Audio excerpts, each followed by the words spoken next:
This is the biggest story in the history of AI, and I don't say that lightly. On Friday, President Trump ordered federal agencies in the United States to immediately stop using Anthropic's technology. His exact words on Truth Social: "I am directing every federal agency in the United States government to immediately cease all use of Anthropic's technology. We don't need it, we don't want it, and we will not do business with them again." Hours later, Defense Secretary Pete Hegseth went even further. He designated Anthropic a supply chain risk to national security. That label is normally reserved for companies like Huawei or foreign adversaries. This is the first time it's ever been applied to an American company. So what happened? This has been building for weeks. Anthropic has two red lines for military use of Claude: no autonomous weapons without human oversight, and no mass surveillance of American citizens. The Pentagon wanted Claude available for their words, all lawful purposes, no restrictions. Anthropic CEO Dario Amodei met with Hegseth at the Pentagon on Tuesday. By Thursday night, Amodei released a statement saying, "We cannot, in good conscience, accede to their request." The Pentagon's Undersecretary Emil Michael responded on X by calling Amodei a liar with a God complex. And here's where it gets really interesting. Within hours of Trump's ban, OpenAI announced it had struck a deal with the Pentagon to put its models on classified networks. Sam Altman posted that he shares Anthropic's red lines, then signed the contract anyway. According to Axios, the Pentagon's proposed deal may have included allowing the collection and analysis of Americans' geolocation data, web browsing history, and personal financial information purchased by data brokers. Let that sit for a second. Anthropic said no. OpenAI said yes. And OpenAI's CEO publicly claimed he agrees with Anthropic's position. Now here's what matters for anyone in finance. Palantir runs Claude on classified networks through its Maven smart system. Claude was reportedly used in the operation to capture Venezuelan President Maduro in January. Palantir now has to rip Claude out and swap in a replacement. And every single defense contractor has to certify they don't use Anthropic products. The supply chain risk designation could make Anthropic radioactive for a huge chunk of the American economy, not just the military. Anthropic says it will challenge the designation in court. The company has $14 billion in annual revenue and was valued at $380 billion. But here's the uncertainty. They were widely expected to IPO this year. That timeline is now a giant question mark. Senator Mark Warner called this a potential pretext to steer contracts to a preferred vendor. Whether you agree with Anthropic's stance or not, the precedent here is extraordinary. The government just told a private American company, "Give us unrestricted access to your technology or we'll label you a national security threat." Every tech company is watching what happens next. Whatever happened to capitalism, right? From AI politics to AI earnings, Nvidia reported Q4 results on Wednesday. And if you're keeping score at home, they beat on everything. Revenue, $68.1 billion, up 73% year over year. Data center revenue, $62.3 billion, up 75%. Earnings per share, $1.62, beating estimates by 9 cents. They guided next quarter to $78 billion, which is above Wall Street expectations. Professional visualization revenue was up 159%, and gross margins held at 75%. Jensen Huang announced they shipped their first Vera Rubin samples to customers this week. That's their next generation chip platform after Blackwell. On the earnings call, Jensen name-dropped Claude Code and Claude Cowork as proof that, his words, frontier agentic systems have reached an inflection point. There's some irony there, given that the company behind those products just got blacklisted by the federal government 2 days later. Hyperscaler CapEx is now approaching $700 billion in 2026. Data center is 91% of Nvidia's revenue. The AI infrastructure build-out is not slowing down. And yet, the stock dropped 5.5% the next day. Its worst single-day decline in 10 months. Why? Because when you're Nvidia, beating expectations isn't enough anymore. The market wanted a blowout guidance, and 78 billion, while it's above consensus, which is essentially the expectations that Wall Street has, which is all the consolidated banks, their own forecast, didn't blow the doors off. There were also concerns about gaming revenue falling 13% quarter over quarter, driven by the memory shortage we'll talk about in a minute. The takeaway for finance teams, the AI CapEx cycle is very much alive, but the bar for the companies at the center of it is impossibly high. Beat by a billion, stock drops. That's the world we're in. Same week that the Pentagon is blacklisting Anthropic as a national security risk, Anthropic drops a different kind of bombshell.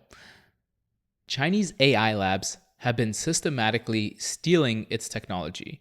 On Monday, Anthropic published detailed evidence that 3 Chinese companies, DeepSeek, Moonshot AI, and Minimax, ran coordinated industrial-scale campaigns to extract Claude's capabilities. We're talking 24,000 fake accounts, over 16 million interactions with Claude, all designated to train their own rival models using a technique called distillation.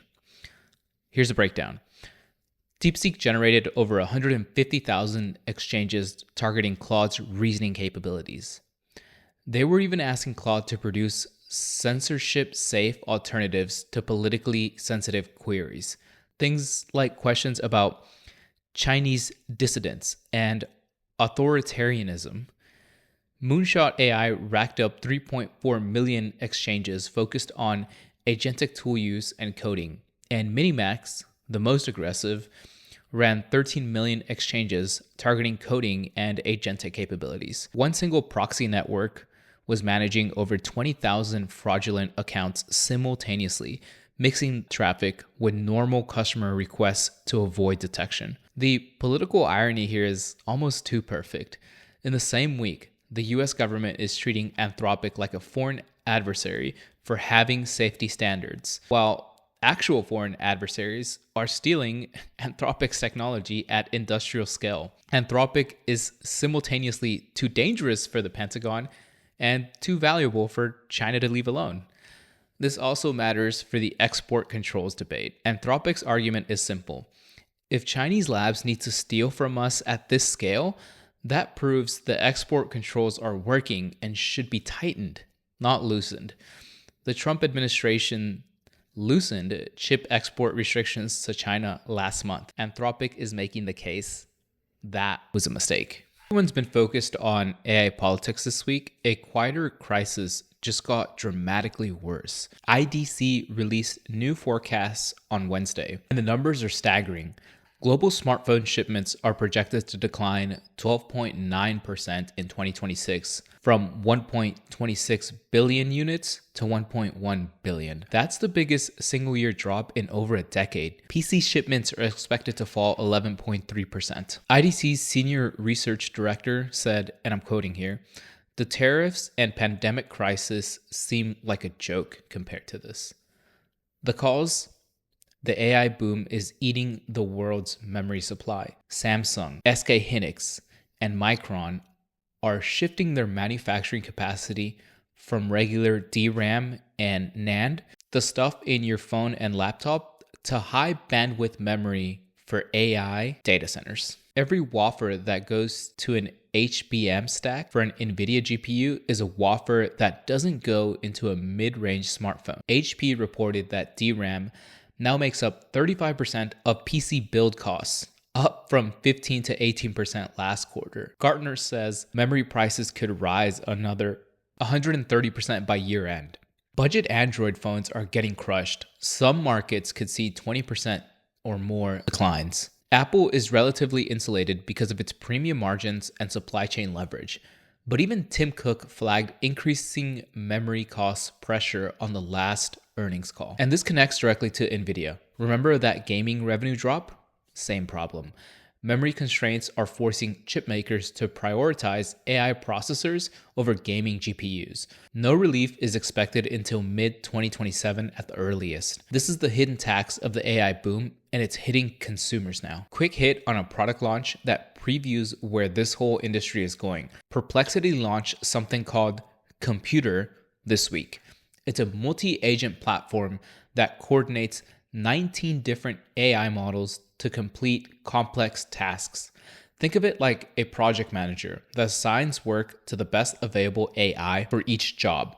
It uses Claude Opus 4.6 as its core brain for orchestration. Gemini handles deep research. Grok handles quick tasks. GPT 5.2 does long context work, and Nano Banana generates images.